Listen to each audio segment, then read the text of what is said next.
परमपिता परमात्मा सारी सृष्टि के रचनहार कुल मालिक असंख्य ब्रह्मांडों के स्वामी जगत गुरु तीनों लोकों में प्रवेश करके सबका धारण पोषण करने वाले राजाधिराज आत्माधार नाथों के नाथ देवों के देव महादेव सर्वेश्वर महेश्वर मृत्युंजय अजरो अमर आदि अनादि सनातनी प्रभु जगत पिता जगदीश्वर श्री श्री 1008 की उपाधि के वास्तविक अधिकारी अकाल मूर्त सौद स्वरूपी राम वासुदेव सर्वगतम ब्रह्म परम पूज्य प्रथम पूज्य परम संत परम पुरुष परम धनी परम दयालु सत्य कबीर हक्का कबीर अल्लाहु अकबर बाखबर अल्लाह ताला जगत के तारणहार जगत के मुक्तिदाता जगत के जगन्नाथ हारे के सहारे हिंदुओं के राम मुसलमानों के अल्लाह सिखों के वाहिगुरु ईसाइयों के मसीह दया के सागर दयानिधि करुणा के सागर करुणानिधि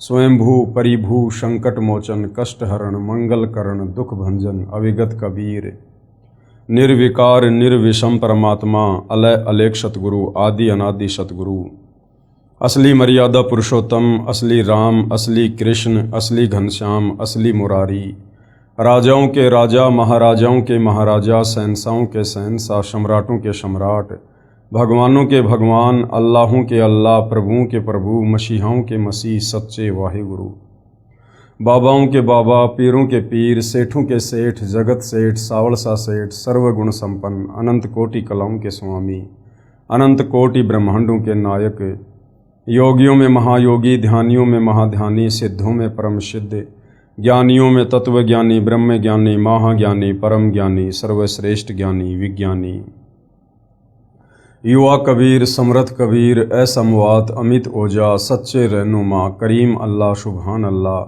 दुनिया के अंतिम पैगंबर 8 सितंबर 1951 से गांव धनाना जिला सोनीपत हरियाणा भारतवर्ष की पावन भूमि पे प्रकट रियल कल्कि भगवान श्री नारायण साकार हरि श्री बाबा साहेब नूर अनंत परमात्मा सच्चे दरवेश सच्चे बाखबर संत शिरोमणि सतगुरु रामपाल जी परमेश्वर जी के चरण कमल में आप और हम सभी भाई बहनों का अनंत कोटि दंडवत प्रणाम। सत्साई भाई और बहनों, बहुत बड़ी दया बहुत बड़ी मेहर पूज्य गुरुदेव भगवान की परमेश्वर रामपाल जी की जिनके शुभ आशीर्वाद से विशेष आशीर्वाद से उनके सत्संगों का संग्रह पवित्र पुस्तक ज्ञान गंगा के ऊपर वीडियो बनाने की श्रृंखला जारी है। इसी श्रृंखला में आज हमारा ये 27वें नंबर का वीडियो है। प्रत्येक वीडियो में गुरुदेव भगवान के आशीर्वाद से हमें अध्यात्म के विषय में बहुत कुछ जानने और समझने को मिल रहा है और भक्ति करने में हमारी रुचि भी बढ़ रही है। भाई और बहनों, जब तक हम अपने पवित्र सदग्रंथों से धर्म ग्रंथों से परिचित नहीं होंगे कि हमारे धर्म के धर्म ग्रंथों में भक्ति और भगवान को लेकर अध्यात्म के विषय में क्या कुछ लिखा हुआ है, क्या कुछ संकेत है, तब तक हम भक्ति मार्ग पर दृढ़ होकर नहीं लग सकते हैं। हम कोई भी मर्यादा विशेष नहीं निभा सकते हैं और ना भक्ति करने में हमारी कोई विशेष रुचि बनेगी। तो भाई और बहनों, सदग्रंथों का अध्ययन करने से और सदग्रंथों के सार को समझने से हमें हकीकत का पता चलता है कि परमपिता परमेश्वर जी ने 184 योनियों के बाद हमें एक मनुष्य जन्म क्यों दिया है, और यदि इस मनुष्य जन्म को हम बिना शास्त्र अनुकूल सत भक्ति के गवा देंगे, बर्बाद कर देंगे, हम यूं ही बिना तत्वदर्शी संत की शरण के और इस मनुष्य जन्म को बर्बाद कर देंगे, तो परमेश्वर हमसे नाराज होंगे और फिर से हमें 184 योनियों में यातना सहन करने के लिए लंबे समय के लिए भेज देंगे। लेकिन भाई और बहनों, इन धर्म ग्रंथों को सदग्रंथों को समझना इतना आसान भी नहीं है, क्योंकि ये परमेश्वर के द्वारा बोले गए हैं और परमेश्वर की वाणी को परमेश्वर स्वयं ही आकर समझाते हैं, जीव के बस की बात नहीं है। इसीलिए तो पवित्र गीता जी अध्याय 4 श्लोक नंबर 34 में गीता का ज्ञान देने वाले काल ब्रह्म ने भी हाथ खड़े कर दिए कि अर्जुन, इस तत्व ज्ञान के विषय में मुझे भी कंप्लीट जानकारी नहीं है, अगर तुझे चाहिए तो किसी तत्वदर्शी संत की खोज कर ले। तो भाई और बहनों, आज हमारा सौभाग्य कि पृथ्वी पर वह तत्वदर्शी संत सतगुरु रामपाल जी के नाम से प्रकट हैं। तो भाई और बहनों, इन सदग्रंथों को समझने से पहले हमने सतगुरु रामपाल जी के द्वारा सत्संगों में सुनाई गई सृष्टि रचना को समझना पड़ेगा। सृष्टि रचना को समझे बिना हम चाहे हिंदू हैं, चाहे मुसलमान हैं, चाहे सिख हैं, चाहे ईसाई हैं, हम चारों वेद, गीता जी, 18 पुराण, बाइबल, कुरान शरीफ, कुरान मजीद, तोरे, जबूर, इंजिल, गुरु ग्रंथ साहिब, हम किसी भी सदग्रंथ को नहीं समझ सकते हैं। चाहे हम संस्कृत के प्रकांड ज्ञाता हैं, चाहे हम अंग्रेजी के प्रकांड ज्ञाता हैं, चाहे हम अरबी और उर्दू के प्रकांड विद्वान हैं। भाषा केवल हमें सदग्रंथों का अध्ययन करवा सकती है, लेकिन भाषा हमें सदग्रंथों के सार से परिचित नहीं करवा सकती। सदग्रंथों का सार यदि समझना है तो तत्वदर्शी संत के सत्संग सुनने ही पड़ेंगे, क्योंकि गीता जी ने फाइनल निर्देश दे दिया कि तत्वदर्शी संत के बिना इन सदग्रंथों को कोई नहीं समझा सकता। और यही कारण है भाइयों और बहनों, सतयुग बीत गया, त्रेता युग बीत गया, द्वापर बीत गया, कलयुग 5000 वर्ष बीत गया। आज तक हमारे जितने भी धर्मगुरु हैं ये केवल हमें सदग्रंथों का अध्ययन करवाते रहे, और जितना इनको समझ में आया उतना ये हमें बताते रहे, जो कि आधा अधूरा ज्ञान था। और हम सदियों से शास्त्र विरुद्ध साधना करने के चलते अब इस कलयुग में सारे पुण्य नष्ट करके और पाप कर्मों की गठरी बांध कर बैठे हैं, जिस कारण से हमारे ऊपर आए दिन नई नई आपत्तियां आ रही है।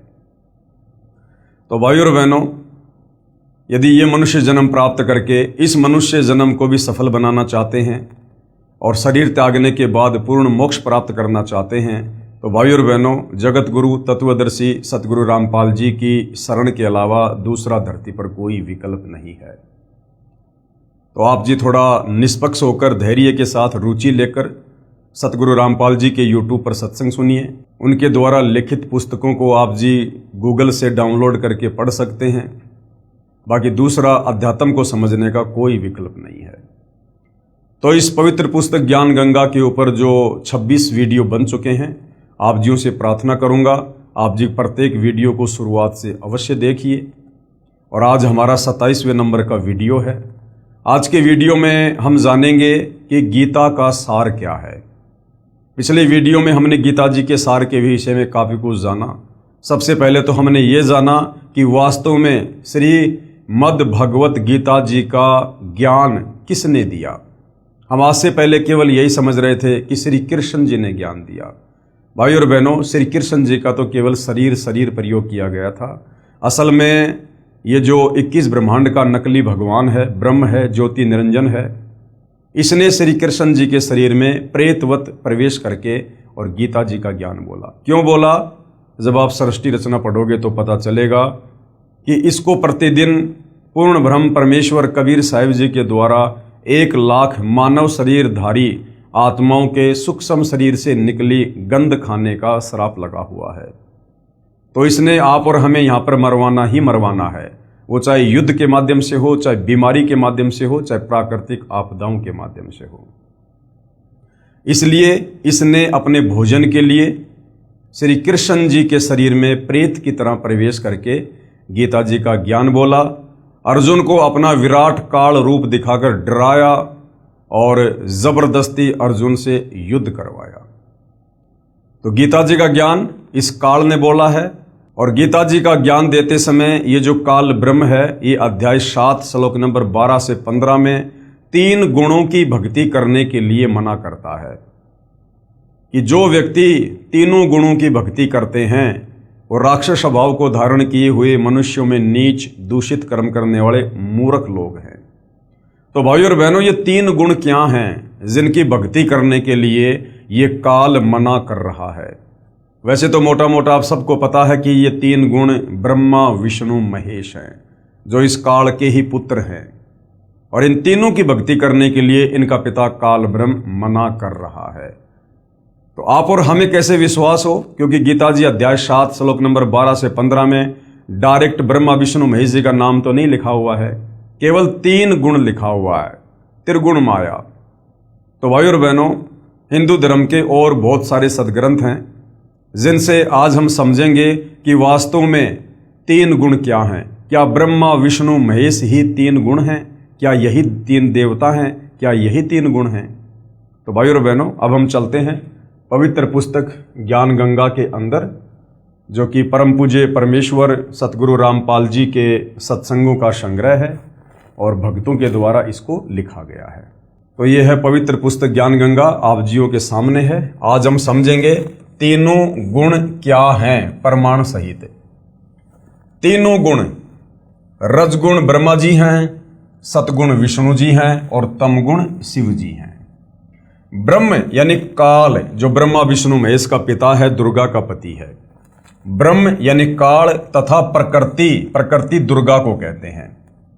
ये तीनों देवता ब्रह्मा विष्णु महेश काल और प्रकृति यानी दुर्गा से उत्पन्न हुए हैं। यानी ब्रह्मा विष्णु महेश के माता पिता कौन हैं? ये काल और दुर्गा। तथा ये तीनों देवता नाशवान हैं। ब्रह्मा विष्णु महेश, इन तीनों का जन्म होता है और तीनों की समय आने पर मृत्यु होती है। ये अजरो अमर देवता नहीं है, ये मृत्युंजय नहीं है, ये पूजा के योग्य नहीं है।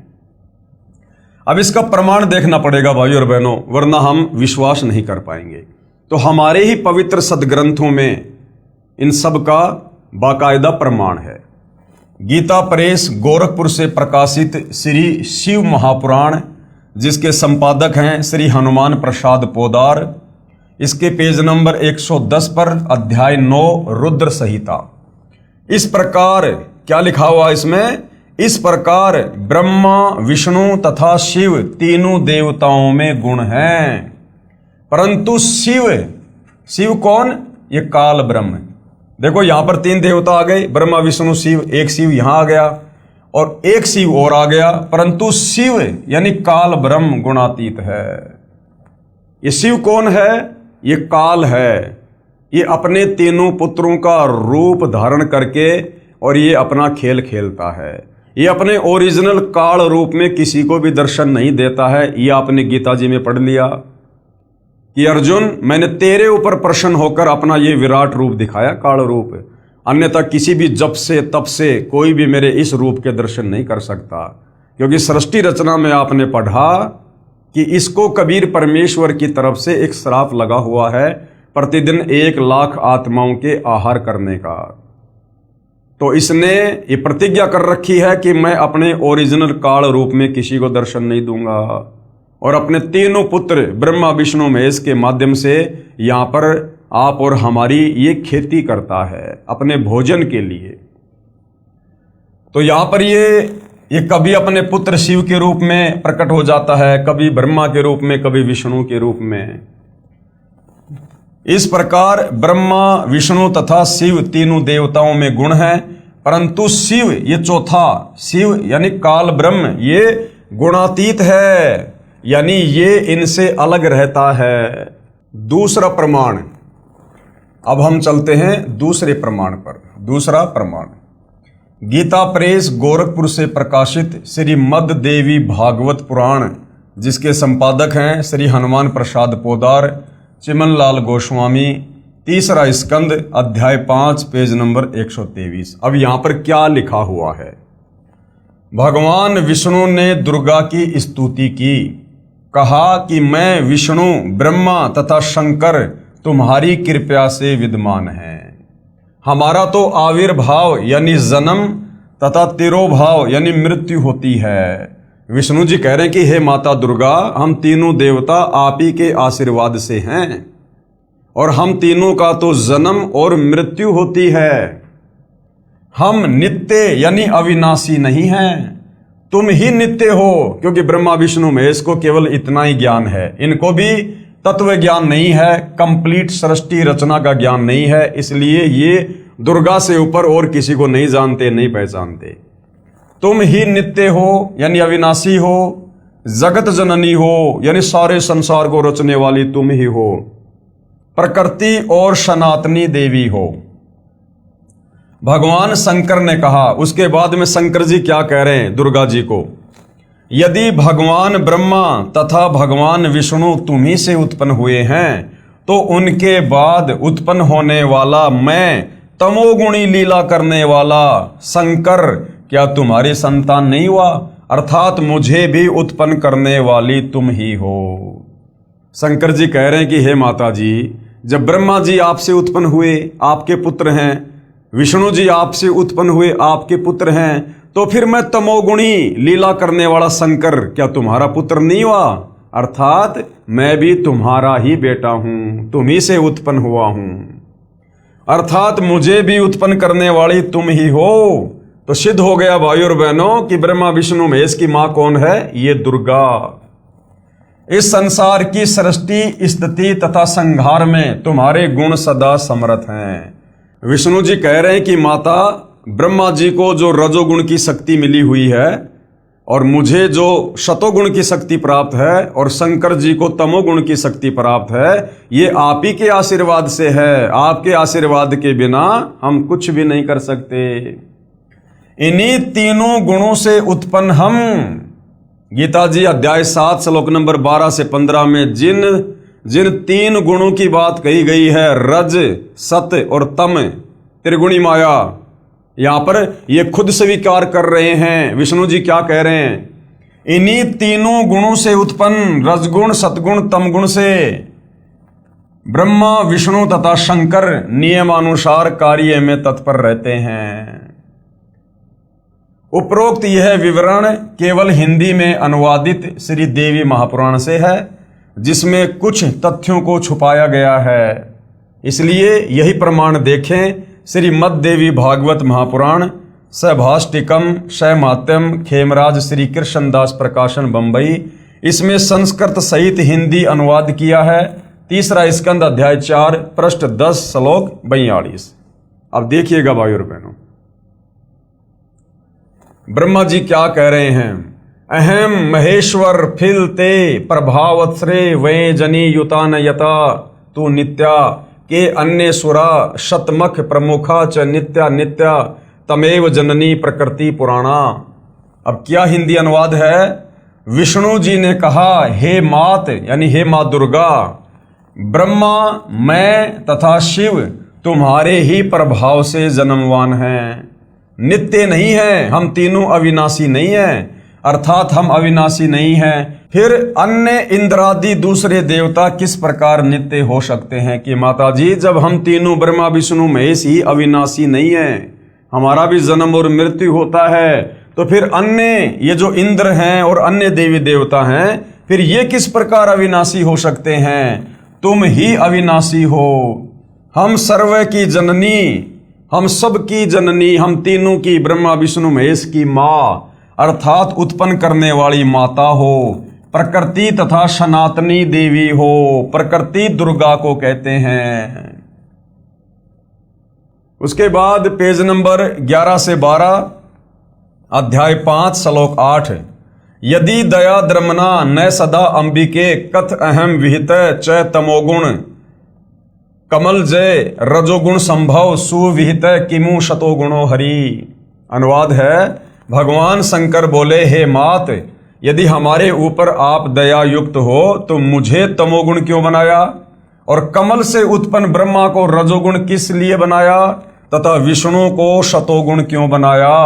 अर्थात जीवों के जन्म मृत्यु रूपी दुष्कर्म में क्यों लगाया?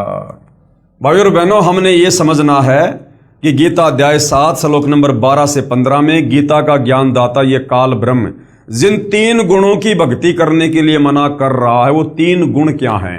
तो यहां पर क्लियर हो रहा है कि तीन गुण हैं, रजगुण ब्रह्मा, शतगुण विष्णु, तमगुण शंकर। ये खुद यहां पर बयान कर रहे हैं कि कमल से उत्पन्न ब्रह्मा को रजोगुण किस लिए बनाया तथा विष्णु को शतोगुण क्यों बनाया, अर्थात जीवों के जन्म मृत्यु रूपी दुष्कर्म में क्यों लगाया। और शंकर जी कह रहे हैं कि आपने मुझे तमोगुण क्यों बनाया? तो तीनों देवता ही तीनों गुण हैं, ब्रह्मा विष्णु महेश एक एक गुण युक्त हैं। रजगुण ब्रह्मा, सतगुण विष्णु, तमगुण शंकर जी। उसके बाद श्लोक नंबर 12। रमे से स्वपति पुरुष सदा तव गति नहीं विदम वे शिव। उसके बाद ये क्या कह रहे हैं अपनी माता जी को? अपने पति पुरुष अर्थात काल भगवान के साथ सदा भोग विलास करती रहती हो, आपकी गति कोई नहीं जान सकता। अर्थात ये दुर्गा इस काल की पत्नी है, दुर्गा इस काल की पत्नी है। और ब्रह्मा विष्णु महेश की मां कौन ही? दुर्गा। ब्रह्मा विष्णु महेश का पिता कौन? ये काल। तो आज से पहले तो भाई और बहनों इसी बात के ऊपर पर्दा पड़ा हुआ था कि ब्रह्मा विष्णु महेश नाशवान है या फिर ये अविनाशी हैं। तो अब हमारे धार्मिक सदग्रंथ ये क्लियर कर रहे हैं कि ब्रह्मा विष्णु महेश ये तीनों देवता नाशवान है, इनका जन्म और मृत्यु होता है, ये अविनाशी नहीं है, नित्य नहीं है। और इनकी माँ ये प्रकृति अर्थात दुर्गा है और इनका पिता काल भगवान है। फिर तीसरे स्कंद में क्या लिखा है? तीसरा स्कंद पेज नंबर 14 अध्याय 5 श्लोक 43। एक मेवा द्वितीयम यत ब्रह्म वेदा वदंती व सा किम त्वम वाष्पेशो वा किम संदेह विनिवर्ते। अनुवाद, जो कि वेदों में अद्वितीय केवल एक पूर्ण ब्रह्म कहा है, क्या वह आप ही हैं या कोई और है? मेरी इस शंका का निवारण करें। ब्रह्मा जी की प्रार्थना पर देवी ने कहा। आपने सृष्टि रचना में सुना कि जब प्रथम बार समुद्र मंथन में इस काल के आदेश से दुर्गा ने ब्रह्मा जी को 4 वेद दिए। ब्रह्मा जी ने चारों वेदों को पढ़ा तो पता चला कि कोई ब्रह्म है, वो साकार है, तेजोमय शरीर है, नर आकार है। तो ब्रह्मा ने फिर अपनी माता दुर्गा से पूछा कि माता, ये ब्रह्म कौन है? वेदों में तो लिखा कि कोई ब्रह्म है, और मैं आपसे पूछा करता था कि मेरा पिता कौन है, तो आप कह दिया करती थी कि मैं तेरा पिता हूं, मैं तेरी मां हूं। लेकिन वेदों में तो ब्रह्म कोई और है। तब दुर्गा ने हकीकत बतानी पड़ी कि बेटा ब्रह्म है, लेकिन वो तुझे दर्शन नहीं देगा। तो यहां पर वही विवरण है जो कि वेदों में अद्वितीय केवल एक पूर्ण ब्रह्म कहा है। क्या वह आप ही हैं? ब्रह्मा कह रहा अपनी मां से कि वेदों में जो ब्रह्म है, क्या वो आप ही हैं या कोई और है? मेरी इस शंका का निवारण कीजिए। ब्रह्मा जी की प्रार्थना पर देवी ने क्या कहा? इस संस्कृत में लिखा हुआ है, हम सीधे अनुवाद पे चलते हैं। फिर देवी दुर्गा ने क्या कहा? देवी ने कहा, यह है सो मैं हूं, यानी जो वेदों में लिखा हुआ ना ब्रह्म, वो मैं ही हूं। जो मैं हूं सो ये है, और जो मैं तेरे सामने हूं वो ही वेदों में लिखा हुआ ब्रह्म है। मति के विभ्रम होने से भेद भासता है, यानी तेरे को मति भ्रम हो गया। मति भ्रम यानी तेरी बुद्धि ढंग से काम नहीं कर रही ब्रह्मा, इसलिए तेरे को ये भ्रम हो रहा है कि ब्रह्म कोई और है। हम दोनों का जो सूक्ष्म अंतर है, अब यहां कह रही है हम दोनों का। अब यहां पर खुद ही अपने से ब्रह्म को अलग दर्शा रही है। ऊपर तो कह रही है कि ये है सो मैं हूं, जो मैं हूं सो ये है, और नीचे क्या कह रही है? हम दोनों का जो सूक्ष्म अंतर है, इसको जो जानता है वही मतिमान अर्थात तत्वदर्शी है।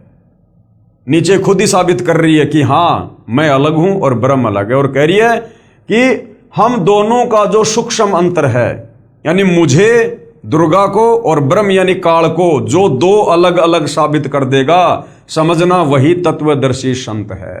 तो भाई और बहनों, ये अद्भुत कार्य इन धार्मिक सदग्रंथों का निचोड़ निकालकर इस धरती पर वर्तमान में केवल सतगुरु रामपाल जी ने किया है। सतगुरु रामपाल जी के सत्संग करने से पहले इस पृथ्वी पर किसी को दुर्गा के पति का भी नाम नहीं पता था। सब दुर्गा को माता कहते थे, माता दुर्गा, माता दुर्गा माता। सिंदूर लगाती है, 16 श्रृंगार करती है, लेकिन आज तक हमारा कोई भी धर्मगुरु ये नहीं बता पाया कि दुर्गा का पति कौन है। अगर हम उसको मां कह रहे हैं तो उसका पति भी तो होगा। वो अपनी मांग में सिंदूर भर रही है, कुंवारी लड़की तो सिंदूर नहीं भरती। तो भाई और बहनों, ये सारा का सारा खजाना हमारे धर्म ग्रंथों में था, लेकिन तत्व ज्ञान के अभाव में ये हमारे नादान धर्म गुरु हमें निष्कर्ष निकाल कर नहीं दे पाए। तो ऊपर तो कह रही है, ब्रह्मा जी को झूठ बोल रही है कि यह है सो मैं हूं, जो मैं हूं सो यह है। मति के विभ्रम होने से भेद भासता है। हम दोनों का जो सूक्ष्म अंतर है, यानी मेरा और काल के बीच में जो रिश्ता है, इसको जो जानता है वही मतिमान अर्थात तत्वदर्शी है। वह संसार से पृथक होकर मुक्त होता है, इसमें संदेह नहीं है। जो इस रहस्य को जान लेता है कि ये दुर्गा कौन है और काल कौन है और इनका आपस में क्या संबंध है, कहते हैं वो भगत फिर यहां से अपनी मुक्ति करवा लेता है, क्योंकि वो तत्वदर्शी संत की शरण में है। तत्वदर्शी संत की शरण में आए बिना इस भेद को पृथ्वी पर कोई नहीं जान सकता। उसके बाद ये संस्कृत है, आप जी पढ़ सकते हैं इस पवित्र पुस्तक से। हम सीधा इसके अनुवाद पे चलते हैं। संकट उपस्थिति होने पर सुमरण से ही मैं तुमको दर्शन दूंगी। दुर्गा ने कहा कि बेटा ब्रह्मा, यदि कभी तेरे ऊपर कोई संकट आ जाए तो मेरा सुमरण कर लेना, मैं उपस्थित हो जाऊंगी, तेरी मदद करूंगी। परमात्मा सनातन देव की शक्ति रूप से मेरा सदा सुमरण करना, दोनों के सुमरण से अवश्य कार्य सिद्धि होगी। ब्रह्मा जी बोले, इस प्रकार संस्कार कर शक्ति देकर हमको विदा किया। विष्णु के निमित्त महालक्ष्मी, शिव के निमित्त महाकाली और हमको महासरस्वती देकर विदा किया। और दूसरी बार जब समुद्र मंथन होता है तो उसमें ये दुर्गा अपने ही 3 रूप बनाकर समुद्र में छुप जाती है। और उसके बाद में सावत्री रूप में तो ब्रह्मा जी से शादी कर लेती है, और लक्ष्मी रूप में विष्णु जी से, और पार्वती रूप में शंकर जी से। क्या क्या कहा जा रहा है? ब्रह्मा जी बोले, इस प्रकार संस्कार कर शक्ति देकर हमको विदा किया। विष्णु के निमित्त महालक्ष्मी और शिव के निमित्त यानी शिव के साथ महाकाली, और हमको यानी ब्रह्मा जी कह रहा कि मुझे महासरस्वती देकर विदा किया। इन तीनों की शादी कर दी गई समुद्र मंथन पर। अनुवाद, मेरा शरीर सूत्र रूप कहा जाता है, परमात्मा ब्रह्म का स्थूल शरीर कहता है। क्या कह रही है कि परमात्मा यानी ब्रह्म का स्थूल शरीर कहा जाता है। उस ब्रह्म का स्थूल शरीर है, वो निराकार नहीं है। कह रही उसका स्थूल शरीर है। अब जिसका स्थूल शरीर है तो वो साकार हुआ। और हमारे धर्मगुरु कहा करते थे कि ब्रह्म निराकार है, ब्रह्म निराकार है। अब आगे भाइयों और बहनों, उपरोक्त पुराण वाक्यों का सार। अब जो पुराण हैं, क्या इन पुराणों में भी ये लिखा हुआ है कि रजगुण ब्रह्मा है, सतगुण विष्णु है, तमगुण शंकर जी है? भाई श्री देवी भागवत ने तो क्लियर कर दिया, श्री शिव महापुराण ने क्लियर कर दिया कि ब्रह्मा विष्णु महेश ही तीनों देवता हैं और ये ही तीनों गुण हैं। रजगुण युक्त ब्रह्मा जी हैं, सतोगुण युक्त विष्णु जी हैं और तमोगुण युक्त शंकर जी हैं। यही तीनों देवता हैं और यही तीनों गुण हैं।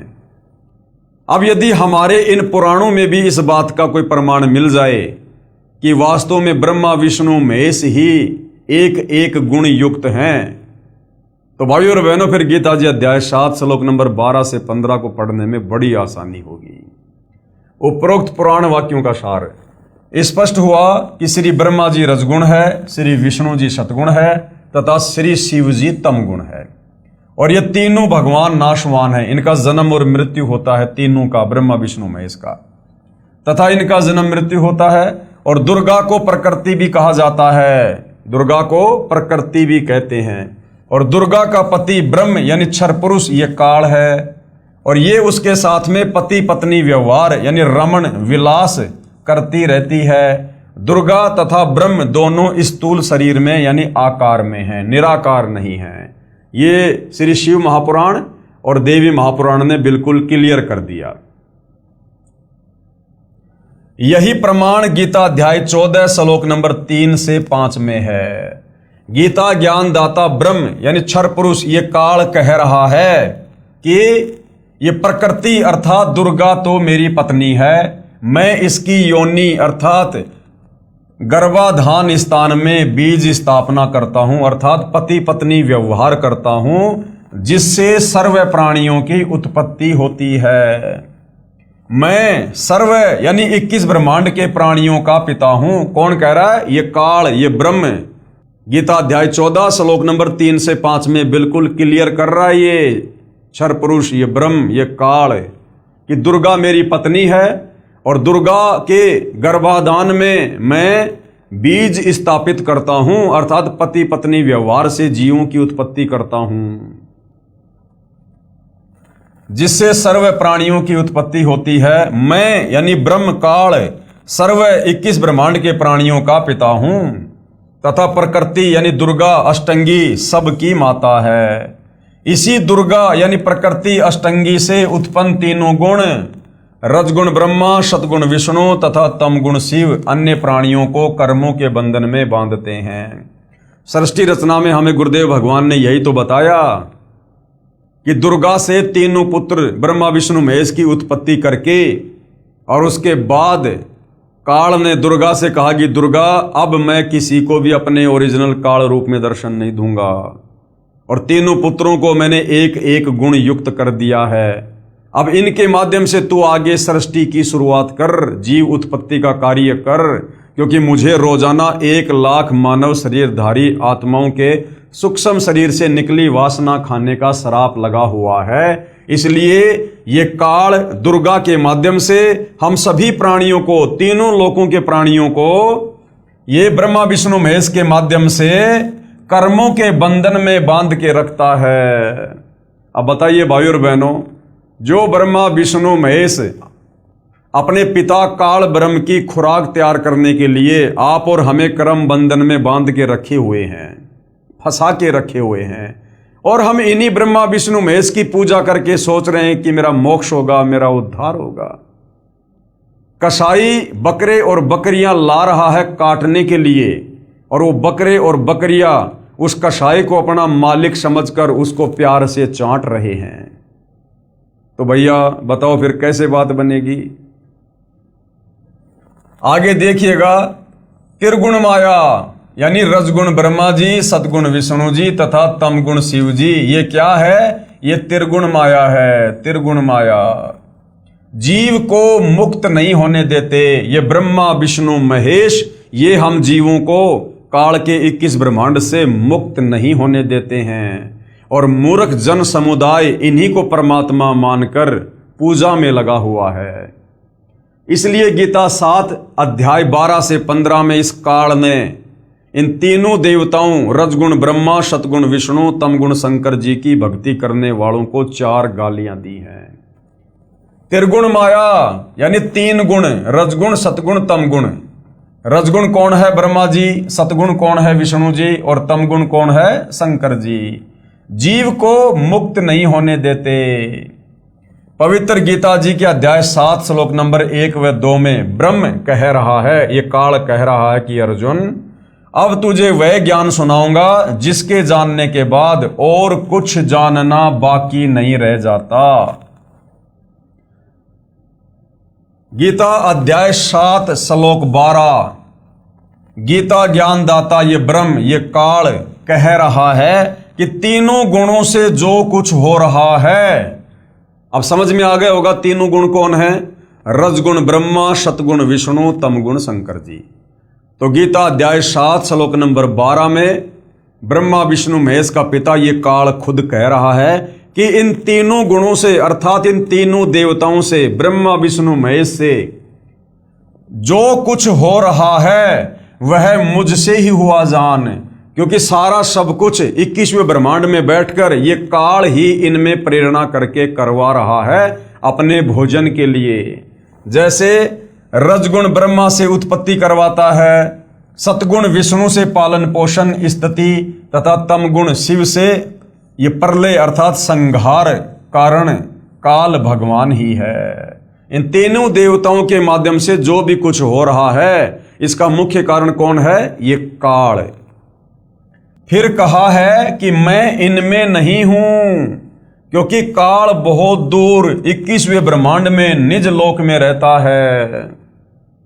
इन तीनों को एक एक गुण से युक्त करके और एक ब्रह्मांड में 3 लोक, स्वर्ग, पृथ्वी और पाताल का जो है एक एक विभाग का मंत्री बना दिया, और ये खुद इनसे दूर 21वें ब्रह्मांड में रहता है। इसलिए क्या कह रहा है? फिर कहा है कि मैं यानी काल, मैं काल इनमें नहीं हूं, क्योंकि काल बहुत दूर 21वें ब्रह्मांड में निज लोक में रहता है, परंतु मन रूप में मौज काल ही मनाता है तथा रिमोट से सर्व प्राणियों तथा ब्रह्मा जी, श्री विष्णु जी व श्री शिव जी को यंत्र की तरह चलाता है। गीता बोलने वाला ब्रह्म यानी काल कह रहा है कि मेरे 21 ब्रह्मांडों के प्राणियों के लिए मेरी पूजा से ही शास्त्र अनुकूल साधना प्रारंभ होती है, क्योंकि चारों वेदों में और गीता जी में इस काल ब्रह्म तक की साधना का ही जिक्र है। तो ये काल कह रहा कि इस 21 ब्रह्मांड में यदि वास्तव में कोई सत भक्ति है तो मुझ काल से शुरू होती है, मुझ काल से। और इस काल की भक्ति की लास्ट उपलब्धि क्या है? ब्रह्मलोक। और ब्रह्मलोक में जाने के बाद, थोड़े बहुत सुख भोगने के बाद, फिर ये प्राणी वहां पर अपने पुण्यों को नष्ट करके पाप आधार से फिर नरक में भी जाता है। लक 84 योनि में गधा कुत्ता शोर भी बनता है और फिर जन्म और मरण के चक्कर में रहता है। अर्थात 21 ब्रह्मांड में काल की ओम नाम की साधना से श्रेष्ठ भक्ति और कोई नहीं है। ये ब्रह्मा विष्णु महेश की भक्ति ये काल खुद रिजेक्ट कर रहा है। क्या कह रहा है? गीता बोलने वाला ब्रह्म कह रहा है कि मेरे 21 ब्रह्मांडों के प्राणियों के लिए मेरी पूजा से ही शास्त्र अनुकूल साधना शुरू होती है, जो वेदों में वर्णित है। मेरे अंतर्गत जितने भी प्राणी हैं उनकी बुद्धि मेरे हाथ में है। मैं केवल 21 ब्रह्मांडों में ही मालिक हूं। इसलिए गीता अध्याय 7 श्लोक नंबर 12 से 15 तक जो भी तीनों गुणों से, रजगुण ब्रह्मा से यानी जीवों की उत्पत्ति, सतगुण विष्णु जी से स्थिति तथा तम गुण शिव जी से संहार, जो कुछ भी हो रहा है उसका मुख्य कारण मैं ब्रह्म काल ही हूं। यानी करते हुए ये ब्रह्मा विष्णु महेश दिखाई दे रहे हैं, लेकिन असल में ये मेरे रिमोट से ही चल रहे हैं। ये 3 गुण इनको मैंने ही दिए हैं। तो ये कह रहा है कि जो भी मुख्य कारण है वो मैं हूं, काल। और ये ऐसा क्यों करता है? हमने सृष्टि रचना में पढ़ा, क्योंकि काल को 1 लाख मानव शरीरधारी प्राणियों के शरीर को मारकर मैल को खाने का शाप लगा हुआ है। यानी ये सूक्ष्म शरीर से निकली वासना को तपतशिला पर भून भून के खाता है। जो साधक यानी जो भगत मेरी यानी ब्रह्म की, काल की साधना ना करके और त्रिगुणमयी माया यानी रजगुण ब्रह्मा जी, सतगुण विष्णु जी और तमगुण शिव जी की ही भक्ति करके थोड़े बहुत लाभ प्राप्त करते हैं, जिससे ज्यादा कष्ट उठाते रहते हैं। साथ में संकेत किया है कि इनसे ज्यादा लाभ मैं काल ब्रह्म दे सकता हूं। ये कह रहा कि ब्रह्मा विष्णु महेश की भक्ति साधना से तो मुझ काल की साधना लाख गुना उत्तम है। इनकी साधना करके तो तुम केवल थोड़े बहुत क्षणिक लाभ प्राप्त कर सकते हो, लेकिन मुझ काल ब्रह्म की ओम नाम की साधना, जो गीता अध्याय 8 श्लोक नंबर 13 में है कि ओम इति एक अक्षर ब्रह्म व्यवहारण माम अनुस्मरण ये परियाति तजन देहम सयाति प्रमाम गतम, कि ब्रह्मा विष्णु महेश की भक्ति साधना से मुझ काल ब्रह्म की भक्ति साधना सर्वश्रेष्ठ है, जिससे तुम थोड़े बहुत ज्यादा ब्रह्मलोक में लाभ उठा सकते हो। परंतु ये मूर्ख साधक, काल क्या कह रहा है? परंतु ये मूर्ख भगत तत्व ज्ञान के अभाव से इन्हीं तीनों गुण, रजगुण ब्रह्मा जी, सतगुण विष्णु जी, तमगुण शिव जी तक की साधना करते रहते हैं। लेकिन ये मूर्ख जन समुदाय तत्व ज्ञान के अभाव में और इन्हीं तीनों देवताओं को भगवान मानकर इन्हीं की पूजा करते रहते हैं। इनकी बुद्धि इन्हीं तीनों भगवानों तक सीमित है। इसलिए ये राक्षस स्वभाव को धारण किए हुए मनुष्यों में नीच, शास्त्र विरुद्ध साधना रूपी दुष्कर्म करने वाले मूर्ख मुझे यानी काल ब्रह्म को भी नहीं भजते। यही प्रमाण गीता अध्याय 16 श्लोक नंबर 4 से 20 व 23-24 तक, अध्याय 17 श्लोक 2 से 14 तथा 19 व 20 में भी है। यानी ये ब्रह्मा विष्णु महेश का पिता काल ब्रह्म इन तीनों देवताओं ब्रह्मा विष्णु महेश की भक्ति ना करने की सलाह दे रहा है। विचार करें भाई और बहनों, ब्रह्मा विष्णु महेश की भक्ति करने वाले कौन कौन हुए हैं और कैसा उनका स्वभाव था। रावण ने भगवान शिव को मृत्युंजय, अजरो अमर, सर्वेश्वर मानकर भक्ति की, क्योंकि तत्व ज्ञान रावण को भी नहीं था। 10 बार शीश काटकर समर्पित कर दिया शंकर जी के चरणों में, जिसके बदले में युद्ध के समय 10 शीश रावण को प्राप्त हुए, परंतु मुक्ति नहीं हुई, क्योंकि मुक्ति तो ब्रह्मा विष्णु महेश की नहीं है, तो इनकी भक्ति से इनके भक्तों को कैसे मिलेगी। और राक्षस कहलाया, तमोगुणी शंकर का भगत रावण क्या कहलाया फिर? राक्षस। इसलिए गीता अध्याय 7 श्लोक नंबर 12 से 15 में काल कह रहा है कि जो इन्हीं तीनों गुणों की भक्ति पर लगे रहते हैं वो राक्षस स्वभाव को धारण किए हुए मनुष्यों में नीच दूषित कर्म करने वाले मूर्ख मुझ काल की भक्ति भी नहीं करते।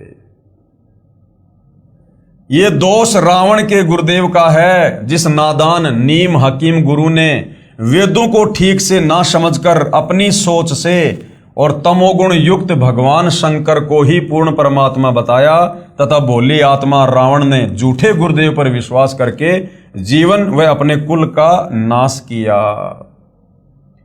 दूसरा उदाहरण, इन तीनों गुणों की भक्ति क्यों नहीं करनी चाहिए ब्रह्मा विष्णु महेश की। एक भस्मागिरी नाम का भगत था, जिसने शिवजी तमोगुण को ही इष्ट मानकर यानी भगवान मानकर शीर्षासन क्या होता है, ऊपर को पैर नीचे को शीश करके 12 साल तक साधना की। भगवान शिव को वचनबद्ध करके भस्म कंडा ले लिया, भगवान शिव जी को ही मारने लगा। उद्देश्य क्या था कि भस्म कंडा प्राप्त करके भगवान शिव जी को मारकर पार्वती जी को पत्नी बनाऊंगा। इसको कहते हैं राक्षस स्वभाव को धारण किए हुए मनुष्यों में नीच। ये भस्मागिरी तमोगुणी शंकर को अपना भगवान मानकर उसकी भक्ति कर रहा है, उसके घर के आगे 12 साल तक ऊपर को पैर नीचे को सिर करके भक्ति कर रहा है। और मन में क्या दोष था कि शंकर जी के पास में एक वो कड़ा था, उस कड़े की क्या विशेषता थी, वो कड़ा हाथ में लेकर जिसके सर के ऊपर रखकर कह दो भस्म, वो तुरंत राख हो जाता था। तो भस्मागिरी ने सोचा कि भगवान शंकर को प्रसन्न करके ये भस्म कंडा ले लूं, उसके बाद सबसे पहले शंकर जी को खत्म करूंगा और शंकर जी की जो पत्नी है पार्वती उससे शादी करूंगा। अब बताइए, इसको कहते हैं राक्षस स्वभाव धारण किया हुआ मनुष्यों में नीच। यानी ब्रह्मा विष्णु महेश की भक्ति करने वालों को सद्बुद्धि नहीं आ सकती। उद्देश्य यह था कि भस्म कंडा प्राप्त करके भगवान शिव जी को मारकर पार्वती जी को पत्नी बनाऊंगा। भगवान शिव जी डर के मारे भाग गए। फिर श्री विष्णु जी ने उस भस्मासुर को गंडस्त नाच नचाकर उसी भस्म कंडे से भस्म किया और वो विष्णु जी का रूप बनाकर उस समय भाई और बहनों कबीर परमात्मा जी स्वयं आए थे। वह शिवजी तमोगुण का साधक राक्षस कहलाया और आगे चलकर वो भस्मागिरी भस्मा राक्षस कहलाया। उसके बाद हिरण्यकशिपु ने भगवान ब्रह्मा जी रजोगुण की साधना की तथा राक्षस कहलाया, अपने बेटे भगत प्रहलाद का दुश्मन हो गया और भगवान ने नरसिंह रूप धारण करके उसकी छाती फाड़नी पड़ी अपने भगत की। अर्थात तीनों गुणों की भक्ति करने वाले साधकों की ये दशा है भाई और बहनों। तो सोचो, वर्तमान में हम जो भक्ति कर रहे थे या दुनिया तत्व ज्ञान के अभाव में ब्रह्मा विष्णु महेश को परमात्मा मानकर भक्ति कर रही है, तो उनके साथ क्या होगा। एक समय आज सन 2006 से लगभग 335 साल पहले हरिद्वार में हर की पैड़ियों पर शास्त्र विधि रहित साधना करने वालों के कुंभ पर्व की परबी का संयोग हुआ। यानी तीनों गुणों के उपासक ब्रह्मा विष्णु महेश के भगत हरिद्वार में हर की पैड़ियों पर कुंभ के मेले में गए नहाने के लिए। वहां पर सभी ये त्रिगुण उपासक यानी ब्रह्मा विष्णु महेश के उपासक, रजगुण ब्रह्मा सतगुण विष्णु तमगुण शंकर के भगत, ये महात्मा जन स्नानार्थ यानी नहाने के लिए पहुंचे। गिरी पुरी नाथ नागा आदि भगवान श्री शिव जी तमोगुण के उपासक तथा वैष्णव भगवान श्री विष्णु जी सतोगुण के उपासक प्रथम स्नान करने के कारण नागा तथा वैष्णव साधुओं में घोर युद्ध हो गया। श्री शंकर जी और श्री विष्णु जी के भक्तों में आपस में युद्ध हो गया कि पहले हम नहाएंगे प्रथम स्नान को लेकर। और क्या हुआ फिर, लगभग 25,000 त्रिगुण उपासक यानी ब्रह्मा विष्णु महेश के वो उपासक आपस में लड़ के मृत्यु को प्राप्त हुए, काट दिया एक दूसरे को। अब बताओ, जो व्यक्ति जरा सी बात पर नरसंहार कत्ले आम कर देता है, क्या वो साधु है? वो साधु है या फिर राक्षस? स्वयं विचार करो। इसलिए काल कह रहा है कि जो इन तीनों गुणों की भक्ति करता है वो राक्षस स्वभाव को धारण किया हुआ मनुष्य में नीच दूषित कर्म करने वाला मूर्ख है। आम व्यक्ति भी कहीं स्नान कर रहे हों और कोई व्यक्ति आकर कहे कि मुझे भी कुछ स्थान नहाने के लिए देने की कृपा करें, शिष्टाचार के नाते कहते हैं कि आओ आप भी स्नान कर लो। इधर उधर होकर आने वाले को स्थान दे देते हैं। और ये ब्रह्मा विष्णु महेश के भगत कहलाने वाले, इनको तो आम सांसारिक लोगों से ज़्यादा सदाचारी और शिष्टाचारी होना चाहिए। लेकिन एक छोटी सी बात को लेकर, सबसे पहले नहाने की बात को लेकर ब्रह्मा विष्णु महेश के भक्तों में आपस में इतना भयंकर झगड़ा हुआ, 25,000 ये साधु संत महात्मा आपस में कट कट के मर गए लड़ाई झगड़ा करके। तो ये प्रतिफल है ब्रह्मा विष्णु महेश की भक्ति का।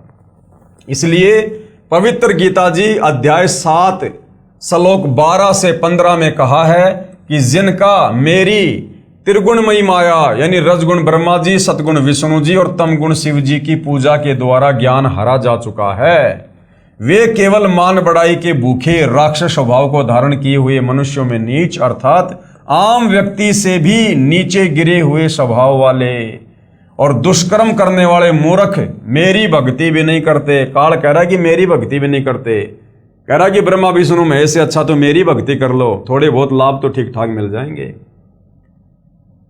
गीता जी अध्याय 7 श्लोक नंबर 16 से 18 तक पवित्र गीता जी के बोलने वाला ब्रह्म प्रभु कह रहा है कि मेरी भक्ति यानी ब्रह्म साधना भी 4 प्रकार के भगत करते हैं। कौन? एक तो अर्थार्थी। अर्थार्थी कौन होता है? जो धन लाभ चाहने वाले हैं, जो वेदों के अनुसार भक्ति करते हैं। मकसद क्या होता है? धन प्राप्ति। जो वेद मंत्रों से ही जंत्र मंत्र हवन आदि करते रहते हैं। दूसरा है आरत। आरत कौन होता है? जो संकट निवारण के लिए वेदों के मंत्रों का जंत्र मंत्र हवन आदि करते रहते हैं। तीसरा है जिज्ञासु भगत। जिज्ञासु कौन होता है? जो परमात्मा के ज्ञान को जानने की इच्छा रखने वाले, केवल ज्ञान संग्रह करके फिर खुद ही गुरु बन जाते हैं, वक्ता बन जाते हैं तथा दूसरों में ज्ञान श्रेष्ठता के आधार पर उत्तम बनकर, ज्ञानवान बनकर अभिमानवश भक्तिहीन हो जाते हैं। और चौथा है ज्ञानी। ज्ञानी कौन? वे भगत जिनको ये ज्ञान हो गया कि मानव शरीर बार बार नहीं मिलता, इससे भगवान की साधना नहीं बन पाई तो जीवन व्यर्थ हो जाएगा। फिर वेदों को पढ़ा, जिनसे ज्ञान हुआ कि ब्रह्मा विष्णु शिव तीनों गुणों व ब्रह्म क्षर पुरुष तथा परब्रह्म अक्षर पुरुष से ऊपर पूर्ण ब्रह्म की ही भक्ति करनी चाहिए, अन्य देवताओं की नहीं। उन ज्ञानी अच्छी आत्माओं को मैं अच्छा लगता हूं तथा मुझे वे इसलिए अच्छे लगते हैं कि वे तीनों गुणों रजगुण ब्रह्मा, सतगुण विष्णु तथा तमगुण शिव जी से ऊपर उठकर मेरी ब्रह्म साधना तो करने लगे, कम से कम ओम नाम का जाप तो करने लगे वेदों से निकाल कर, जो अन्य देवताओं से अच्छी है। परंतु वेदों में जो ओम नाम है, जो केवल इस ब्रह्म साधना का मंत्र है, इस काल का ही मंत्र है, उसी को वेद पढ़ने वाले विद्वानों ने अपने आप ही विचार विमर्श करके पूर्ण ब्रह्म का मंत्र जानकर वर्षों तक साधना करते रहे। प्रभु प्राप्ति हुई नहीं, अन्य सिद्धियां प्राप्त हो गई। ओम मंत्र से और तप करने से सिद्धियां आ जाती हैं, क्योंकि पवित्र गीता अध्याय 4 श्लोक 34 तथा पवित्र यजुर्वेद अध्याय 40 मंत्र 10 में वर्णित तत्वदर्शी संत नहीं मिला। भाई तत्वदर्शी संत बताएगा कंप्लीट भक्ति विधि, इस काल की भी वास्तविक भक्ति विधि क्या है, अक्षर पुरुष की भक्ति विधि क्या है और परम अक्षर ब्रह्म कबीर देव का वास्तविक मंत्र क्या है। तो इन ज्ञानी आत्माओं को तत्वदर्शी संत मिला नहीं, जो पूर्ण ब्रह्म की साधना 3 मंत्र से बताता है। इसलिए ज्ञानी भी इस ब्रह्म काल की भक्ति करके जन्म मृत्यु के चक्कर में ही रह गए। इसलिए गीता अध्याय 7 श्लोक नंबर 18 में कह रहा है कि मेरी साधना भी, मेरी भक्ति भी अनुतमाम अर्थात घटिया है, अश्रेष्ठ है। अब कौन था इस काल की भक्ति करने वाले? अब भाई और बहनों, इस काल ब्रह्म की ओम नाम की साधना करने वाले कौन कौन साधक हुए हैं और क्या उनको उपलब्धि हुई? एक ज्ञानी अच्छी आत्मा महर्षि चुनक जी ने वेदों को पढ़ा तथा एक पूर्ण प्रभु की भक्ति का मंत्र ओम जानकर इसी नाम के जाप से वर्षों तक साधना की। एक मानधाता चक्रवर्ती राजा था। चक्रवर्ती राजा उसे कहते हैं जिसका पूरी पृथ्वी पर शासन हो। उसने अपने अंतर्गत राजाओं को युद्ध के लिए ललकारा, एक घोड़े के गले में चिट्ठी बांधकर सारे राज्य में घुमाया, शर्त ये थी कि जिसने राजा मानधाता की गुलामी अर्थात अधीनता स्वीकार ना हो उसे युद्ध करना पड़ेगा। वह इस घोड़े को पकड़कर बांध ले। किसी ने घोड़ा नहीं पकड़ा। महर्षि चुनक जो इस बात का पता चला कि राजा बहुत अभिमानी हो गया है, कहा कि मैं इस राजा के युद्ध को स्वीकार करता हूं। और युद्ध शुरू हो गया। मानधाता राजा के पास 72 करोड़ सेना थी। उसके 4 भाग करके एक भाग 18 करोड़ सेना से महर्षि चुनक पर आक्रमण कर दिया। दूसरी ओर महर्षि चुनक जी ने अपनी साधना की कमाई से यानी ओम नाम की कमाई से 4 बम बना लिए तथा राजा की चारों भाग सेना का विनाश कर दिया। यानी 72 करोड़ सेना को चुनक ऋषि ने समाप्त कर दिया। अब बताओ भाइयों और बहनों, इस काल की साधना से जीव को सद्बुद्धि नहीं आ सकती। अब महर्षि चुनक जी घर से निकले थे परमात्मा प्राप्ति के लिए, भक्ति साधना करने के लिए, और वो अपना कार्य कर रहे थे। उधर से राजा मानधाता ने अपना घोड़ा छोड़ दिया। अब महर्षि चुनक को चाहिए था कि भाई राजा लोग अपना काम करेंगे और मैं भगत हूं, मैं अपना काम करूंगा।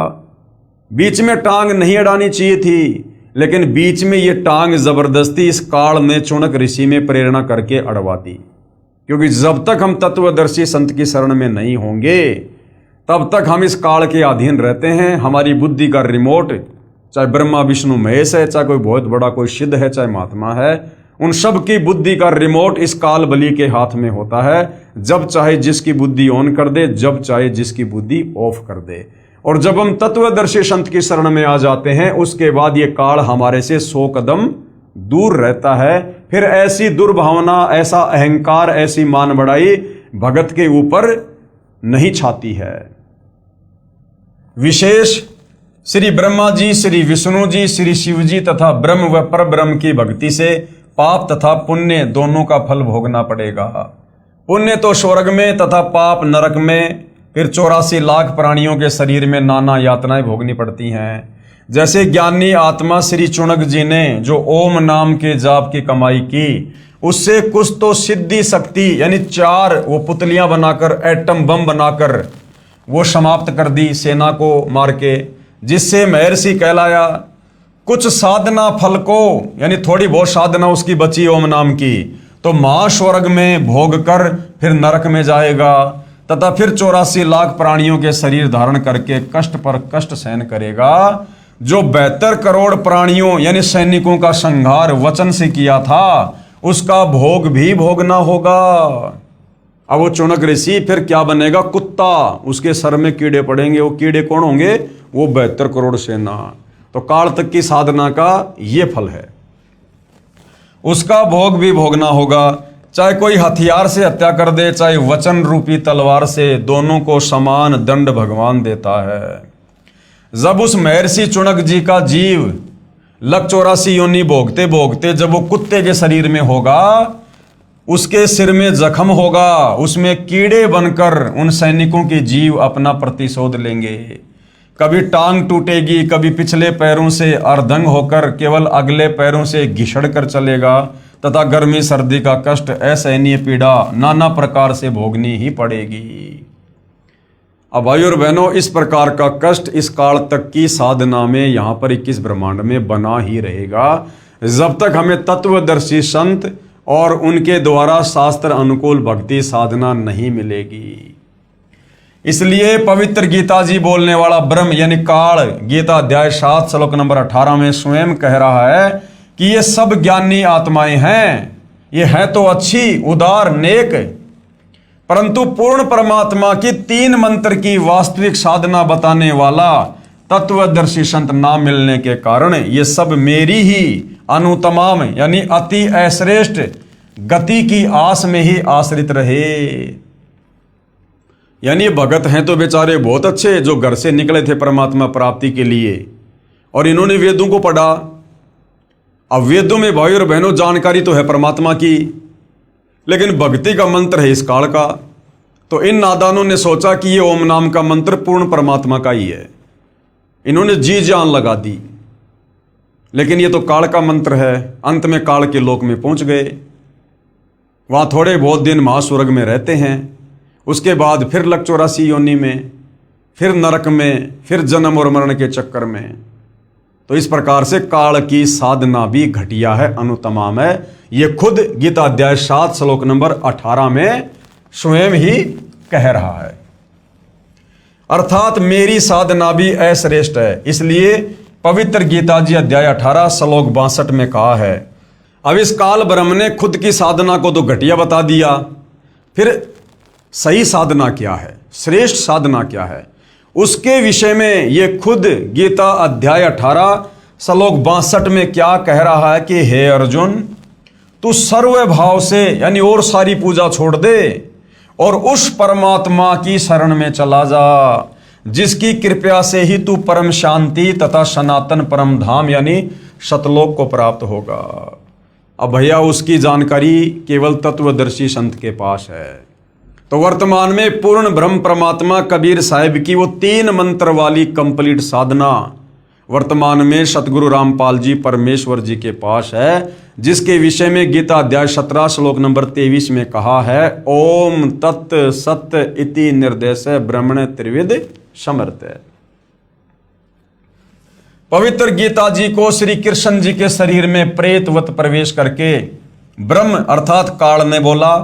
फिर कई वर्षों बाद पवित्र गीता जी तथा पवित्र चारों वेदों को महर्षि वेद व्यास जी के शरीर में भूत की तरह प्रवेश करके स्वयं ये ब्रह्म क्षर पुरुष द्वारा लिपि पद भी स्वयं ही किए हैं।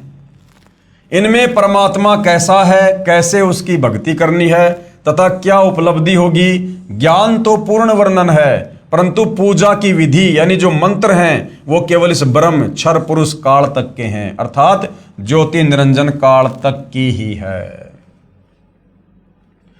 पूर्ण ब्रह्म की भक्ति के लिए पवित्र गीता जी अध्याय 4 श्लोक 34 में पवित्र गीता बोलने वाला ये ब्रह्म ये काल स्वयं कह रहा है कि पूर्ण परमात्मा की भक्ति व प्राप्ति के लिए किसी तत्वदर्शी संत को ढूंढ ले।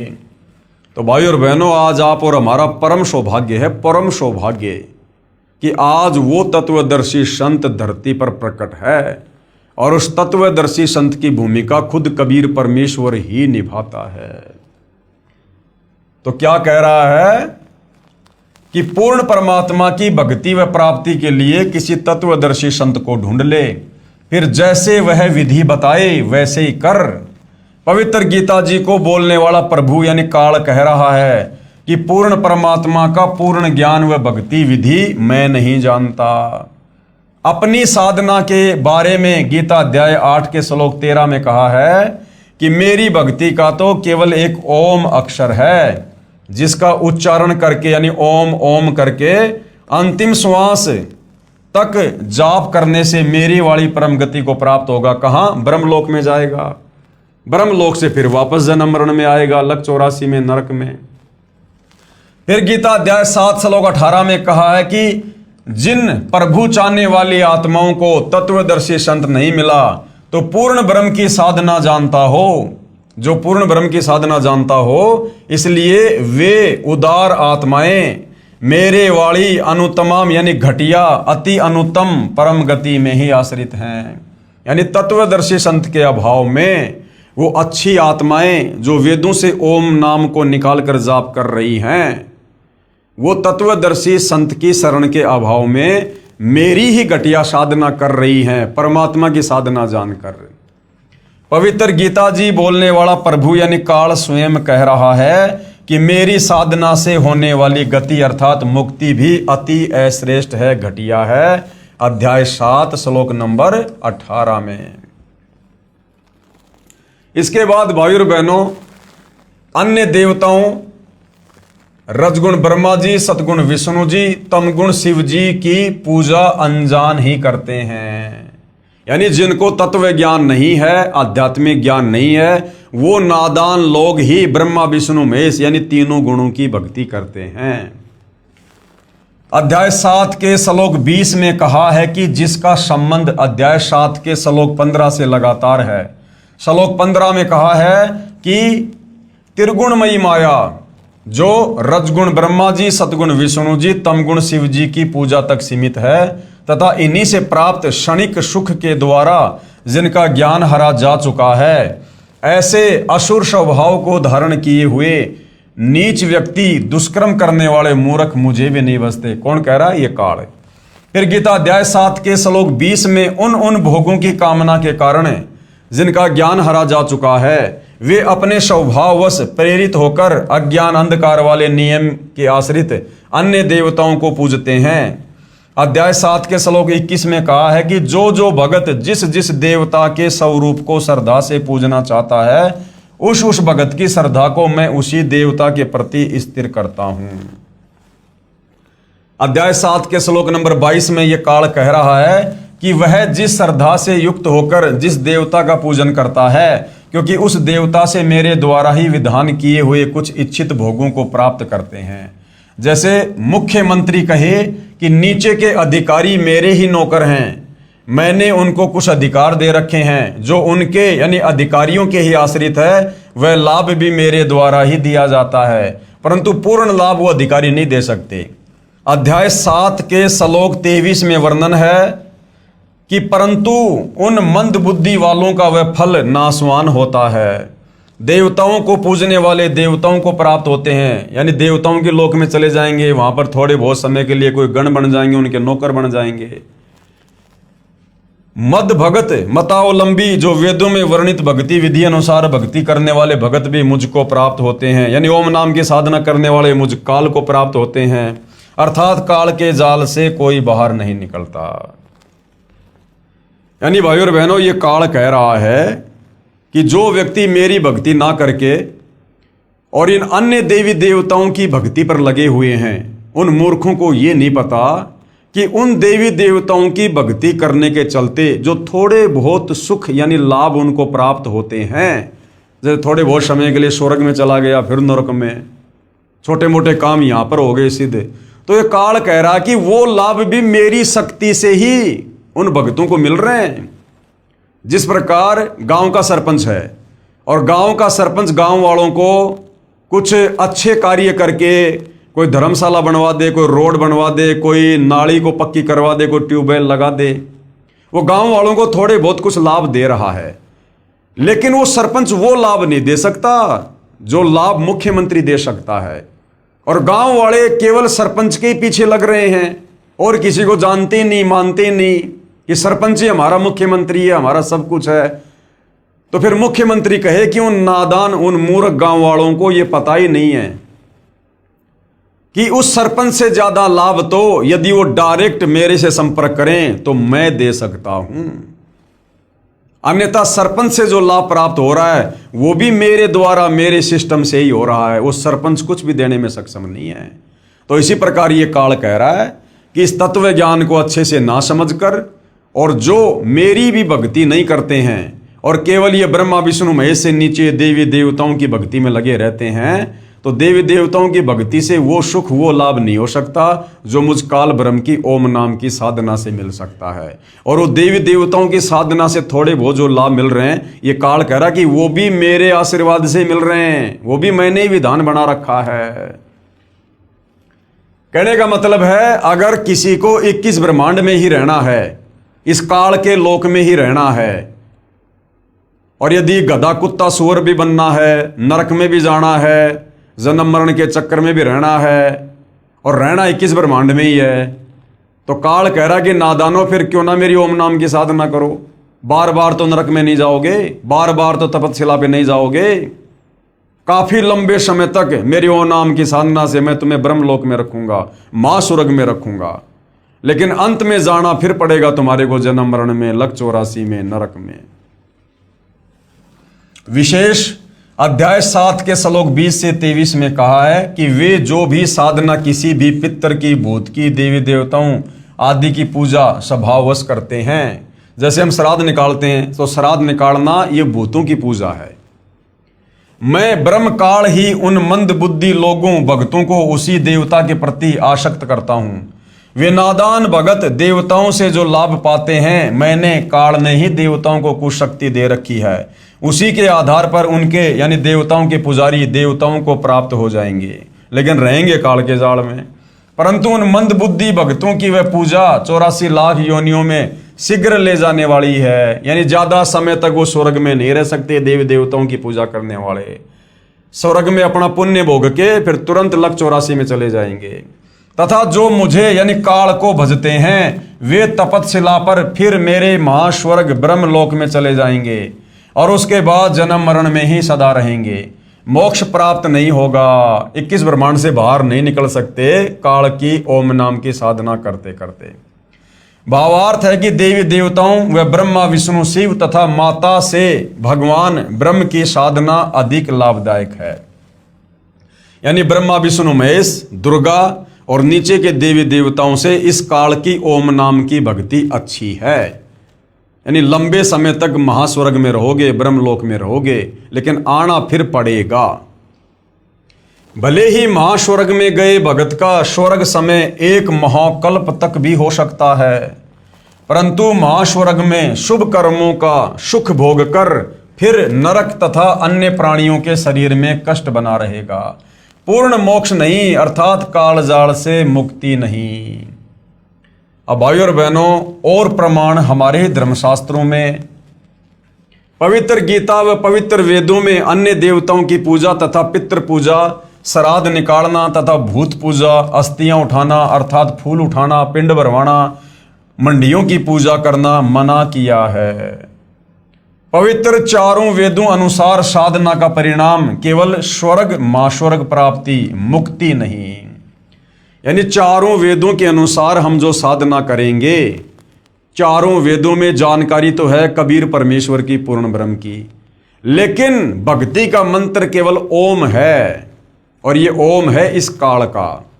तो काल के ही जाल में रहेंगे चारों वेदों और गीता जी के अनुसार भक्ति करते करते, जब तक हमें तत्वदर्शी संत नहीं मिलेगा और जब तक तत्वदर्शी संत हमें वो कंप्लीट 3 मंत्र का जाप जो पूर्ण ब्रह्म परमेश्वर कबीर साहिब का है, जब तक वो नहीं देगा, हम काल के 21 ब्रह्मांड से बाहर निकलकर मुक्त नहीं हो सकते। तो पवित्र चारों वेदों अनुसार भक्ति का परिणाम क्या है? केवल स्वर्ग में चले जाओगे, महास्वर्ग में चले जाओगे, लेकिन मोक्ष नहीं होगा। फिर जन्म मरण में, फिर लक 84 में गधा कुत्ता सुअर, फिर नरक में, फिर तपतशिला पर। पवित्र गीता अध्याय 9 श्लोक 20 और 21 में कहा है कि जो मनोकामना सकाम सिद्धि के लिए मेरी पूजा तीनों वेदों में वर्णित साधना शास्त्र अनुकूल करते हैं, अर्थात ओम नाम का जो जाप करते हैं, वे अपने कर्मों के आधार पर महास्वर्ग में आनंद मनाकर फिर क्या होगा? फिर जन्म मरण में आ जाते हैं। अर्थात यज्ञ चाहे शास्त्र अनुकूल भी हो, उनका एकमात्र लाभ सांसारिक भोग, स्वर्ग और फिर नरक व 84 लाख योनियां ही हैं। जब तक तीनों मंत्र ओम तत् सत्य जो कि सांकेतिक हैं, तत्वदर्शी संति बताएगा, गीता अध्याय 17 श्लोक नंबर 23 में लिखे हुए हैं। जब तक तीनों मंत्र ओम तथा तत्व सत्य सांकेतिक हैं, पूर्ण संत से यानी तत्वदर्शी संत से प्राप्त नहीं होते। अध्याय 9 के श्लोक 22 में कहा है कि जो निष्काम भाव से मेरी शास्त्र अनुकूल पूजा करते हैं, उनकी पूजा की साधना की रक्षा मैं स्वयं करता हूं, लेकिन मुक्ति नहीं मिलती जब तक तत्वदर्शी संत नहीं मिलेगा। तो भाई और बहनों, आज के वीडियो में हमें यह भली भांति समझ में आ गया है कि जिसको 21 ब्रह्मांड में रहना है, जिसको मोक्ष नहीं चाहिए, वो भैया वेदों के अनुसार, गीता जी के अनुसार इस काल के ओम मंत्र की साधना करो जी लगा के। फिर कहां जाओगे? इसके ब्रह्मलोक में जाओगे, महास्वर्ग में जाओगे, वहां लंबे समय तक रहोगे, 1 महाकल्प तक रहोगे, हजारों युगों तक रहोगे, सर्व भोग भोगोगे, बकवाद करोगे, वैश्यावर्ती करोगे। उसके बाद जब हमारी ओम नाम की कमाई खत्म हो जाएगी, जब हमारा रिचार्ज खत्म हो जाएगा, ये काल हमें वहां से नीचे उठा के पटक देगा। जैसे यहां से हमारी मृत्यु हो जाती है, ऐसे वहां मृत्यु हो जाएगी। फिर कहां जाएगा वो? जितने समय उसने वो महास्वर्ग भोगा है, उतना ही समय फिर वो नरक भी भोगेगा, लक 84 योनि में भी जाएगा, ये है इस काल की वेदों में वर्णित ओम नाम की साधना का फल। और जिसको पूर्ण मोक्ष चाहिए, 21 ब्रह्मांड से जिसको पार होना है सदा सदा के लिए, जिसको परम सुख चाहिए, वो भैया गीता जी अध्याय 4 श्लोक नंबर 34 में वर्णित तत्वदर्शी संत की शरण में आकर उसके बताए अनुसार साधना करेगा, जिसका यहां से पूर्णतया छुटकारा होगा। और ये काल कह रहा है कि मेरे जो 3 बेटे हैं ब्रह्मा विष्णु महेश, जिनको त्रिगुणी मयी माया का नाम दिया गया है, जो एक एक गुण युक्त हैं, रजगुण ब्रह्मा, सतगुण विष्णु, तमगुण शंकर। तो ये काल जो इनका पिता है ब्रह्म, ये खुद गीता अध्याय 7 श्लोक 12 से 15 में कह रहा है कि जो इन तीनों गुणों की भक्ति करते हैं ब्रह्मा विष्णु महेश की, वो राक्षस स्वभाव को धारण किए हुए, यानी राक्षस जैसा उनका स्वभाव होता है, कुछ भी उल्टा सीधा कर सकते हैं, कोई नियम मर्यादा नहीं है। मनुष्यों में नीच दूषित कर्म करने वाले, शराब वो पीते, मांस वो खाते, जुआ वो खेलते, चोरी वो करते, गंदी नजर वो रखते। और मूर्ख इसलिए कहा कि उनको तत्व ज्ञान नहीं है। तत्व ज्ञान के बिना ये लोग ब्रह्मा विष्णु महेश की भक्ति कर रहे हैं। तो ब्रह्मा विष्णु महेश की भक्ति करने वालों को पवित्र गीता जी अध्याय 7 श्लोक 12 से 15 में ब्रह्मा विष्णु महेश का पिता खुद 4 गालियां दे रहा है, 4 गालियां। तो भाई और बहनों, ये पवित्र शास्त्र सब कुछ समझा रहे हैं, इनमें सब कुछ लिखा हुआ है। बस तत्व ज्ञान के अभाव में हमारे नादान धर्म गुरु, जो केवल संस्कृत भाषा के ज्ञाता थे, लेकिन तत्व ज्ञान के अभाव से इन धर्मशास्त्रों का निष्कर्ष निकालकर हमें नहीं बता पाए और हमें शास्त्र अनुकूल साधना से दूर रखा, जिस कारण से हमारे पूर्वज आज वो प्रेत योनि में हैं, भूत योनि में हैं, और आज उनकी तृप्ति के लिए आप और हमारे से श्राद्ध निकलवाए जा रहे हैं, उनके लिए भोजन बनवाया जा रहा है। अरे भैया, यदि वो स्वर्ग में बैठे, उनकी मुक्ति हो गई, तो क्या स्वर्ग में भोजन नहीं है क्या भोजन भी यहां से भेजना पड़ेगा?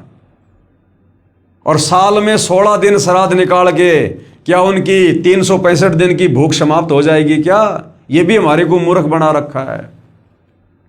तो जिस प्रकार इन नादान धर्म गुरुओं ने तत्व ज्ञान के अभाव में हमारे पूर्वजों को शास्त्र विरुद्ध साधना करवा के और प्रेत योनि में भेज दिया, भूत योनि में भेज दिया, आज आप और हमारे से भी शास्त्र विरुद्ध साधना के तहत उन हमारे पूर्वजों के श्राद्ध निकलवा कर, जो कि वेद विरुद्ध है, हमें भी प्रेत योनि, भूत योनि में भेजने की तैयारी कर रहे हैं। तो भाई, ये वर्तमान के शिक्षित भगत समाज के ऊपर है कि आप जी ने इस काल बलि के अंडर में रहकर, इस काल बलि के अधीन जो शक्तियां हैं, आपने उन्हीं की साधना करनी है और इस काल बलि के जाल में फंसे रहना है, या फिर आपने गीता अध्याय 4 श्लोक 34 के अनुसार तत्वदर्शी संत सतगुरु रामपाल जी की शरण में आकर उनके बताए अनुसार भक्ति करके सदा सदा के लिए, यानी युगों युगों से हम जो यहाँ पर तपतशिला का कष्ट, नरक का कष्ट, महानरक का कष्ट, लख 84 योनियों का कष्ट, जन्म मरण और बुढ़ापे का कष्ट भोग रहे हैं, क्या हम इससे बाहर निकलना चाहते हैं? क्या उस परम धाम, शाश्वत स्थान, सतलोक को प्राप्त करना चाहते हैं? क्या सदा सदा के लिए अजरो अमर अविनाशी होना चाहते हैं? सर्व सुख भोगना चाहते हैं? तो उसके लिए भाई तत्वदर्शी सतगुरु रामपाल जी की शरण में आकर उनके बताए अनुसार आजीवन मर्यादा में रहकर भक्ति करनी पड़ेगी। दूसरा कोई विकल्प नहीं है। हाँ, मान बढ़ाई और अहंकार वश आप जो मर्जी कर लो, कुछ भी कर लो, यहाँ पर कोई किसी का हाथ नहीं पकड़ेगा, कोई किसी को जबरदस्ती भक्ति नहीं करवा पाएगा। लेकिन फिर ये शरीर छूटने के बाद क्या होगा, फिर क्या क्या कष्ट भोगने पड़ेंगे, वो हमारे धर्मशास्त्र भली भांति बता रहे हैं। तो भाई और बहनों, आज आप और हमारा सौभाग्य उन तमाम आत्माओं का जो समय रहते सतगुरु रामपाल जी परमेश्वर जी की शरण में आकर शास्त्र अनुकूल भक्ति कर रहे हैं। और भाई और बहनों, हमारे द्वारा ये थूक बिलोना, अर्थात ये वीडियो बना बना के समझाना केवल इसलिए है कि आप हमारे भाई बहन हो। हम सब एक परमेश्वर कबीर साहिब के बच्चे हैं और हम सब अपनी नादानी के चलते सतलोक से इस काल के चक्कर में यहाँ पर आए हुए हैं और यहाँ हम असहनीय कष्ट भोग रहे हैं। ये मनुष्य जन्म प्राप्त करके थोड़े बहुत हमें पूर्व जन्म की भक्ति के आधार से सुख हो जाते हैं। कोई सरकारी अफसर बन जाता है, कोई अधिकारी बन जाता है, कोई बिजनेसमैन बन जाता है, कोई मंत्री बन जाता है और सोचते हैं कि हम जो ये साधना कर रहे हैं ब्रह्मा विष्णु महेश की, देवी देवताओं की, बस इसी साधना से हमारे ठाट बाट हो रहे हैं। ये हमारी बहुत ही छोटी सोच है, हमारी आध्यात्मिक ज्ञानहीनता है। ये काल हमें मनुष्य जन्म देकर मूर्ख बना देता है, थोड़े बहुत सुख देकर। ये ना भूलो, इस मनुष्य जन्म से पहले हम गधे थे, कुत्ते थे, सुअर थे, गोबर खा रहे थे, लेट्रिन खा रहे थे। हमें कोई गाड़ियों में नहीं घुमाता था, हमें कोई सुबह सुबह चाय बिस्कुट दूध नाश्ता फल फ्रूट नहीं देता था, कोई हमें पहनने को कपड़े नहीं देता था, नहाने को पानी नहीं मिलता था। ऊपर से असहनीय कष्ट, गर्मी सर्दी बरसात ओले आंधी भूख प्यास सब कुछ सहन करनी पड़ रही थी। तो भाइयों और बहनों, ये जानकारी देने के लिए कबीर परमात्मा स्वयं सतलोक से चलकर तत्वदर्शी संत की भूमिका करके हमें सृष्टि रचना समझाते हैं कि जो गलती हम नादानों ने सतलोक में की थी हमें वो गलती याद दिलाते हैं। और जो तत्वदर्शी संत की बातों पर यकीन कर लेता है, शास्त्रों से सर्व प्रमाण देखकर वो अपना जीवन फिर से सफल कर लेता है। इसलिए भाई और बहनों, आप जियों तक ये जानकारी पहुंचाई जा रही है। तो आज के वीडियो में केवल इतना ही। कल परमेश्वर के आशीर्वाद से फिर सेवा में हाजिर होंगे। यदि ज्ञान समझ में आ रहा है तो अविलंब सतगुरु रामपाल जी से नाम दीक्षा प्राप्त करें और मुक्ति के मार्ग में आगे बढ़ें। तो भाई और बहनों, आज के वीडियो में केवल इतना ही। पूज्य गुरुदेव भगवान हम सबको आशीर्वाद दें, सद्बुद्धि दें, हमारा मार्गदर्शन करें, हमें आज्ञा दें। बंदी छोड़ सतगुरु रामपाल जी परमेश्वर जी की जय हो।